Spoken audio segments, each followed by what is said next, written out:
नमस्कार दोस्तों, आपका स्वागत है हमारे पैरामेडिकल एजुकेशन चैनल में। इस वीडियो में हम कुछ ऐसे मोस्ट इंपॉर्टेंट क्वेश्चन के बारे में बात करेंगे जो nursing, ANM, GNM, BSc nursing, NHM की वैकेंसी, सीएचओ जैसी भर्तियों में बार बार रिपीट होते रहते हैं। इसलिए दोस्तों इस वीडियो को पूरा जरूर देखिए। साथ ही चैनल पर नए हो तो चैनल को सब्सक्राइब करना ना भूलिए, क्योंकि इस प्रकार के कई मोस्ट इंपॉर्टेंट क्वेश्चन और आने वाली वैकेंसी के बारे में और पहले हुई भर्तियों के पेपर, सिलेबस और इस प्रकार की कई जानकारी भरी वीडियो लाते हैं। तो दोस्तों अब हम पहले क्वेश्चन के बारे में बात करते हैं। तो पहला क्वेश्चन है वो है कि निम्न में से कौन रक्त में ग्लूकोज की मात्रा बढ़ाता है। तो इसके लिए हमारे पास 4 ऑप्शन है। उसमें पहला ऑप्शन है वो है कोर्टिसोल, दूसरा ऑप्शन है एरोबिक, तीसरा ऑप्शन है ग्लूकागोन और जो चौथा ऑप्शन है वो है इंसुलिन। तो इसमें राइट ऑप्शन है वो है डी, इंसुलिन, यानी ब्लड में ग्लूकोज की मात्रा इंसुलिन बढ़ाता है। अब हम नेक्स्ट क्वेश्चन के बारे में बात करते हैं कि जठर रस की मात्रा कितनी होती है। तो इसमें हमारे पास 4 ऑप्शन है। उसमें पहला ऑप्शन है 0.5 से 1 लीटर, दूसरा ऑप्शन है वो है 1.5 से 2 लीटर, तीसरा ऑप्शन है 2.5 से 3 लीटर और जो चौथा ऑप्शन है वो है 3 से 3.5 लीटर। तो इसमें जो राइट ऑप्शन है वो है बी, 1.5 से 2 लीटर, यानी जठर रस की मात्रा है वो 1.5 से 2 लीटर होती है, के लगभग होती है। अब हम नेक्स्ट क्वेश्चन के बारे में बात करते हैं कि आँख की पीतक बिंदु में पाई जाने वाली गड्ढीनुमा संरचना कहलाती है। तो इसके लिए हमारे पास 4 ऑप्शन है। उसमें पहला ऑप्शन है पुतली, दूसरा ऑप्शन है वो है रोड व कॉन्स, तीसरा ऑप्शन है फोबिया सेंट्रेलिए और जो चौथा ऑप्शन है वो है कंजक्टाइवा। तो इसमें दोस्तों जो राइट ऑप्शन है वो है डी, कंजक्टाइवा, यानी कंजक्टाइवा कहलाती है वो गड्ढीनुमा संरचना जो आँख की पीतक बिंदु में पाई जाती है। अब हम नेक्स्ट क्वेश्चन के बारे में बात करते हैं कि ओल फैक्ट्री किस प्रकार की क्रेनियल नर्व की श्रेणी में आता है। तो इसमें जो हमारे पास 4 ऑप्शन है। उसमें पहला ऑप्शन है सेंसरी, दूसरा ऑप्शन है मोटर, तीसरा ऑप्शन है मिक्स्ड और जो चौथा ऑप्शन है वो है उपयुक्त में से कोई नहीं। तो इसमें राइट ऑप्शन है वो है ए, सेंसरी, यानी ओल फैक्ट्री जो क्रेनियल नर्व है वो सेंसरी टाइप की, यानी सेंसरी क्रेनियल नर्व की श्रेणी में या की टाइप की होती है। अब हम नेक्स्ट क्वेश्चन के बारे में बात करते हैं कि रक्त बनाने की प्रक्रिया को कहते हैं। तो इसमें हमारे पास 4 ऑप्शन है। उसमें पहला ऑप्शन है वो है इरिथ्रोपाइसिस, दूसरा ऑप्शन है हीमोलाइसिस और चौथा ऑप्शन है वो है तीसरा ऑप्शन है वो है हीमोपाइसिस और चौथा ऑप्शन है वो इनमें से कोई नहीं। तो इसमें राइट ऑप्शन है वो है सी, हीमोपाइसिस, यानी रक्त बनाने की प्रक्रिया को हीमोपाइसिस कहते हैं। अब हम नेक्स्ट क्वेश्चन के बारे में बात करते हैं कि दिमाग का सबसे बड़ा हिस्सा है, यानी माइंड का सबसे बड़ा पार्ट कौन सा है। तो इसमें 4 ऑप्शन है। उसमें पहला ऑप्शन है परमस्तिष्क, दूसरा ऑप्शन है सेरिबेलम, तीसरा ऑप्शन है मेडुला ओब्लोंगेटा और चौथा ऑप्शन है वो है इनमें से कोई नहीं। तो इसमें राइट ऑप्शन है वो है ए, परमस्तिष्क, यानी दिमाग का सबसे बड़ा हिस्सा होता है वो परमस्तिष्क होता है।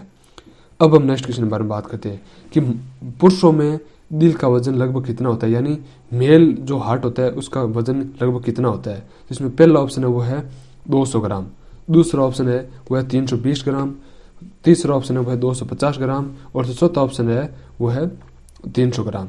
तो दोस्तों इसमें जो राइट ऑप्शन है वो है ए, 200 ग्राम, यानी मेल्स में जो हार्ट की जो मतलब वेट होता है वो 200 ग्राम के लगभग होता है। और इसी तरह साथ में आपको ये बता दूं कि फीमेल्स में जो हार्ट की जो वजन होता है वो 225 से 250 ग्राम के लगभग होता है। अब हम नेक्स्ट क्वेश्चन के बारे में बात करते हैं। तो नेक्स्ट क्वेश्चन है कि खून में WBC की मात्रा में कमी आने को क्या कहते हैं। तो इसमें हमारे पास जो 4 ऑप्शन है। उसमें पहला ऑप्शन है वो है पॉलीसाइथीमिया, दूसरा ऑप्शन है वो है ल्यूकोपीनिया, तीसरा ऑप्शन है वो है ल्यूकोसाइटोसिस और जो चौथा ऑप्शन है वो है थ्रोम्बोसाइटोसिस। तो इसमें दोस्तों जो राइट ऑप्शन है वो है बी, ल्यूकोपीनिया, यानी खून में WBC की जो मात्रा में कमी होना ल्यूकोपीनिया कहलाता है। अब हम नेक्स्ट क्वेश्चन के बारे में बात करते हैं। तो नेक्स्ट क्वेश्चन है कि खून में बिलिरुबिन का सामान्य स्तर क्या है। तो इसमें हमारे पास 4 ऑप्शन है। उसमें पहला ऑप्शन है 0.3 से 1 mg प्रति DL, दूसरा ऑप्शन है 1 से 2 mg प्रति DL, तीसरा ऑप्शन है 1.6 से 2.6 mg प्रति DL और चौथा ऑप्शन है 3 से 5 mg प्रति DL। तो दोस्तों इसमें जो राइट ऑप्शन है वो है ए, 0.3 से 1 mg प्रति DL। अब हम नेक्स्ट क्वेश्चन के बारे में बात करते हैं कि बोन मेरो के बाहर बनने वाले रक्त की प्रक्रिया को क्या कहते हैं। तो इसमें हमारे पास 4 ऑप्शन है। उसमें पहला ऑप्शन है इंट्रामेड्युलर इरिथ्रोपाइसिस, दूसरा ऑप्शन है होलोमेड्युलरी इरिथ्रोपाइसिस, तीसरा ऑप्शन है वो एक्स्ट्रा मेडुलरी इरिथ्रोपाइसिस और जो चौथा ऑप्शन है वो है प्री मेडुलरी इरिथ्रोपाइसिस। तो इसमें जो राइट ऑप्शन होगा वो होगा सी, एक्स्ट्रा मेडुलरी इरिथ्रोपाइसिस, यानी बोन मेरो के बाहर बनने वाले रक्त को उस प्रक्रिया को एक्स्ट्रा मेडुलरी इरिथ्रोपाइसिस कहते हैं। तो दोस्तों अब हम नेक्स्ट क्वेश्चन के बारे में बात करते हैं। तो नेक्स्ट क्वेश्चन है वो है कि निम्नलिखित में हाइपोक्सिया क्या है। यानी हाइपोक्सिया किसे कहते हैं? तो इसमें हमारे पास 4 ऑप्शन है। उसमें पहला ऑप्शन है रक्त में CO2 की अधिकता, दूसरा ऑप्शन है रक्त में CO2 की कमी, तीसरा ऑप्शन है रक्त में O2 की अधिकता और चौथा ऑप्शन है वो है रक्त में O2 की कमी। तो ये तो काफ़ी इंपॉर्टेंट और काफ़ी मोस्ट क्वेश्चन है, यानी हाइपोक्सिया किसे कहते हैं। तो इसका जो राइट ऑप्शन है वो आपको नीचे कमेंट बॉक्स में देना है, फिर इसका जो राइट ऑप्शन होगा वो हम नेक्स्ट वीडियो में बता देंगे। इसी तरह हमने पिछले वीडियो में एक क्वेश्चन पूछा था कि गुर्दे में मौजूद नेफ्रॉन के कप के आकार का अंग कहलाता है, यानी जो किडनी में नेफ्रॉन होता है उसमें कप टाइप की जो संरचना होती है उसे क्या कहते हैं। तो इसमें हमारे पास 4 ऑप्शन थे। उसमें पहला ऑप्शन था बोमन कैप्सूल, दूसरा ऑप्शन था ब्राउन कैप्सूल, तीसरा ऑप्शन था सेमी निफ्रस कैप्सूल और चौथा ऑप्शन था वो था इनमें से कोई नहीं। तो दोस्तों इसमें जो राइट ऑप्शन होगा वो होगा ए, बोमन कैप्सूल, यानी जो नेफ्रॉन में कप टाइप की संरचना होती है उसे बोमन कैप्सूल कहते हैं। इसी तरह अभी जो हमने क्वेश्चन पूछा है कि निम्नलिखित में हाइपोक्सिया क्या है, यानी रक्त में CO2 की अधिकता या CO2 की कमी, O2 की अधिकता या O2 की कमी। तो इसमें जो राइट ऑप्शन है वो नीचे आपको कमेंट बॉक्स में बताना है, फिर इसका जो राइट ऑप्शन होगा वो हम नेक्स्ट वीडियो में बता देंगे। तो दोस्तों अब हम नेक्स्ट क्वेश्चन के बारे में बात करते हैं। तो नेक्स्ट क्वेश्चन है वो है कि अधिकतर मानव होते हैं। अब हमको 4 ऑप्शन दिए गए हैं। उसमें पहला ऑप्शन दिया गया है RH पॉजिटिव, दूसरा ऑप्शन है RH नेगेटिव, तीसरा ऑप्शन है दोनों बराबर और जो चौथा ऑप्शन है वो है उपयुक्त सभी। तो दोस्तों इसमें जो राइट ऑप्शन होगा वो होगा ए, RH पॉजिटिव, यानी अधिकतर मानव होते हैं वो RH पॉजिटिव होते हैं। अब हम नेक्स्ट क्वेश्चन के बारे में बात करते हैं। नेक्स्ट क्वेश्चन है वो है कि मलेरिया में कौन से 2 अंग यानी ग्रंथियां प्रभावित होती है। तो इसमें हमारे पास 4 ऑप्शन है। उसमें पहला ऑप्शन है फेफड़े और हृदय, दूसरा ऑप्शन है तिल्ली और यकृत, तीसरा ऑप्शन है हृदय और एवं मस्तिष्क और चौथा ऑप्शन है गुर्दे एवं फेफड़े। तो इसमें राइट ऑप्शन है वो है बी, तिल्ली और यकृत, यानी मलेरिया में ये 2 ग्रंथियां या अंग प्रभावित होते हैं।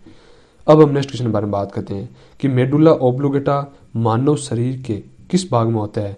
काफी इजी क्वेश्चन है और इसमें जो 4 ऑप्शन है उसमें पहला ऑप्शन है यकृत, दूसरा ऑप्शन है जननांग, तीसरा ऑप्शन है मस्तिष्क और चौथा ऑप्शन है वो है हृदय। तो इसमें राइट ऑप्शन है वो है सी, मस्तिष्क।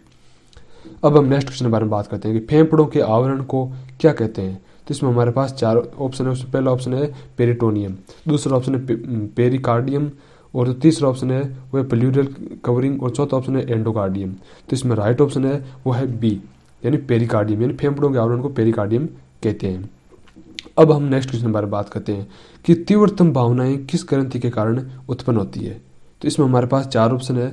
उसमें पहला ऑप्शन है वो है थायराइड ग्रंथि, दूसरा ऑप्शन है पिट्यूटरी ग्रंथि, तीसरा ऑप्शन है एड्रिनल ग्रंथि और चौथा ऑप्शन है वो है सैलिवरी ग्लैंड। तो इसमें राइट ऑप्शन है वो है सी, एड्रिनल ग्रंथि। अब हम नेक्स्ट क्वेश्चन के बारे में बात करते हैं कि निम्न बीमारी वेक्टर बोर्न बीमारी का उदाहरण है। तो इसमें हमारे पास 4 ऑप्शन है। उसमें पहला ऑप्शन है कोलरा, दूसरा ऑप्शन है मलेरिया, तीसरा ऑप्शन है वो है टाइफाइड और चौथा ऑप्शन है टिटनेस। तो इसमें राइट ऑप्शन है वो है बी, मलेरिया, यानी मलेरिया होती है वो मतलब एक वेक्टर बोर्न बीमारी या डिजीज है। अब हम नेक्स्ट क्वेश्चन के बारे में बात करते हैं कि रुधिर का एक महत्वपूर्ण कार्य है।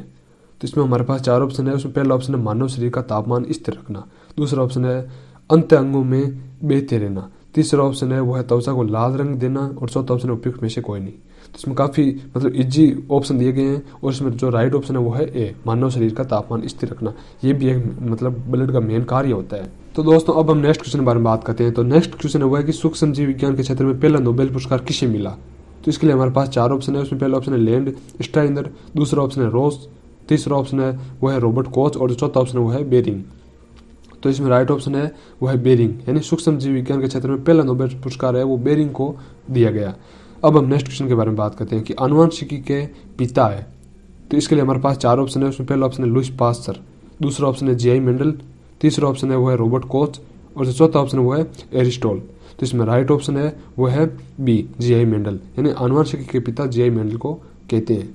अब हम नेक्स्ट क्वेश्चन के बारे में बात करते हैं कि निम्नलिखित में से प्रोटीन के लिए कौन सी जांच करती है। तो इसके लिए हमारे पास 4 ऑप्शन है। उसमें पहला ऑप्शन है शिक परीक्षण, दूसरा ऑप्शन है डिक परीक्षण, तीसरा ऑप्शन है वो है हीट कोगुलेशन और चौथा ऑप्शन है वो है कुम्स परीक्षण। तो इसमें राइट ऑप्शन है वो है सी, हीट कोगुलेशन, यानी प्रोटीन के लिए जो जांच की जाती है वो होती है हीट कोगुलेशन। अब हम नेक्स्ट क्वेश्चन के बारे में बात करते हैं कि इंस्ट्रूमेंट्स के विष संक्रमण के समय कितना तापमान रखा जाता है।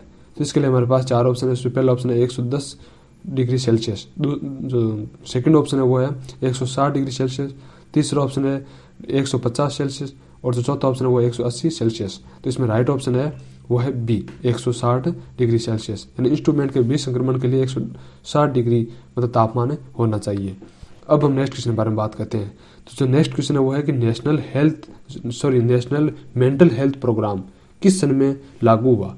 तो इस क्वेश्चन में जो 4 ऑप्शन मिले हैं उसमें पहला ऑप्शन मिला है 1912, दूसरा ऑप्शन है 1987, तीसरा ऑप्शन है वो 1982 और चौथा ऑप्शन है वो है उपयुक्त में से कोई नहीं। तो इसमें राइट ऑप्शन है वो है सी 1982, यानी नेशनल मेंटल हेल्थ प्रोग्राम 1982 में या 1982 सन में लागू हुआ। इस प्रकार दोस्तों हमने मोस्ट इम्पोर्टेंट क्वेश्चन के बारे में बात की है।